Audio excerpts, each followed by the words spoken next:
Bonjour tes autres, ça va? Oufti, je vais vous raconter une histoire. Impossible que ça arrive chez nous, pays de liberté, égalité, fraternité et plus affinité. Même si c'est de la pure affabulation, mais quand même vous la raconter, tiens. Il y a un peu plus d'un an, dans ma région, il y a un type qui s'est fait piquer son vélo. Allô, la police, venez vite, on vient de taxer mon vélo, vite!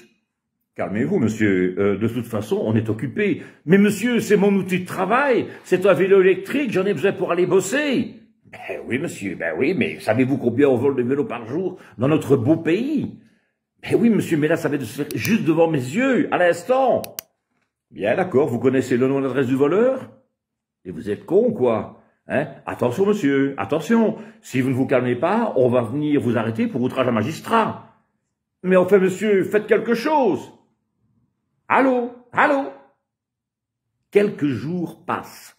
Allô, dites le commissariat, j'avais oublié de vous dire, j'avais installé un traceur sur mon vélo et là je vais de le retrouver. Je suis devant la maison où il est caché. Ah, monsieur, faites très attention aux violations de la vie privée. Enfin, exceptionnellement, nous arrivons.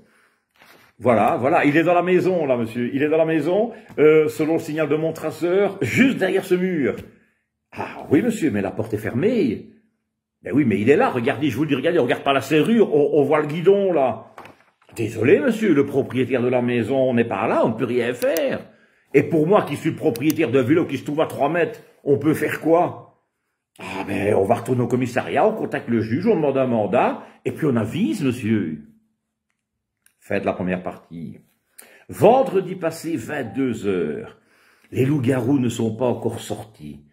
Mais les voleurs rôdent. Le chauffeur de Jean-Claude Marcourt attend son patron à bord du volant de sa BMW X5 09 3000 turbo injection inversée 12 cylindres en V, qui sera bientôt jeté à la ferraille par le ministre Henry. Quand tout à coup, il se fait dérober son attaché-caisse, plein de matériel de fonction, par des voleurs nettement moins subtils qu'Arsène Lupin. Au secours! Help! M'aider! Paf! Sorti de nulle part, une garnison d'enquêteurs qui, grâce à la balise GPS qui se trouvait sur le cartable de notre socialiste de service, permet de localiser le trésor volé. Ça me rappelle une histoire. Arrivé devant l'immeuble où se trouvait le butin, « Coucou, on est là, ouvrez, à peine fini la phrase, il faut venir un bélier. »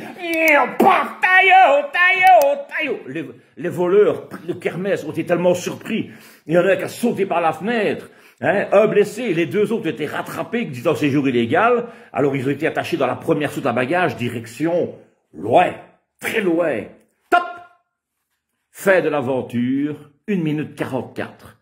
Ça aurait pu aller plus vite, mais Marcourt a dit que le vol en lui-même avait duré 1 minute. 1 minute. Ils faisaient quoi, les braqueurs de course? Ils se sont assis pour parler avec Marcourt, vérifier ce qu'il y avait dans le cartable, faire un petit tour avec la BM. Mais je vous le dis, je me trompe sans doute.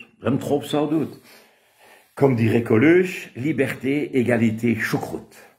Liberté, ben, si vous trouvez qu'on en a encore une ou deux, vous me les envoyez, je vais les encadrer et les mettre au mur. Égalité, si vous avez compris, un minimum macronique, la réponse est dedans. Et choucroute, ben, le temps fraîchit, je crois que je vais m'en taper une. Voilà. Alors mes amis, pour le 6 novembre à la Comédie Centrale, ça commence à se remplir, hein, et mon cerveau commence à turbiner aussi. Et le 10 novembre à Tilf, à l'Estérie, repas spectacle, ça commence à se remplir aussi, dans une ambiance tout à fait différente. Allez, on est de bonne humeur.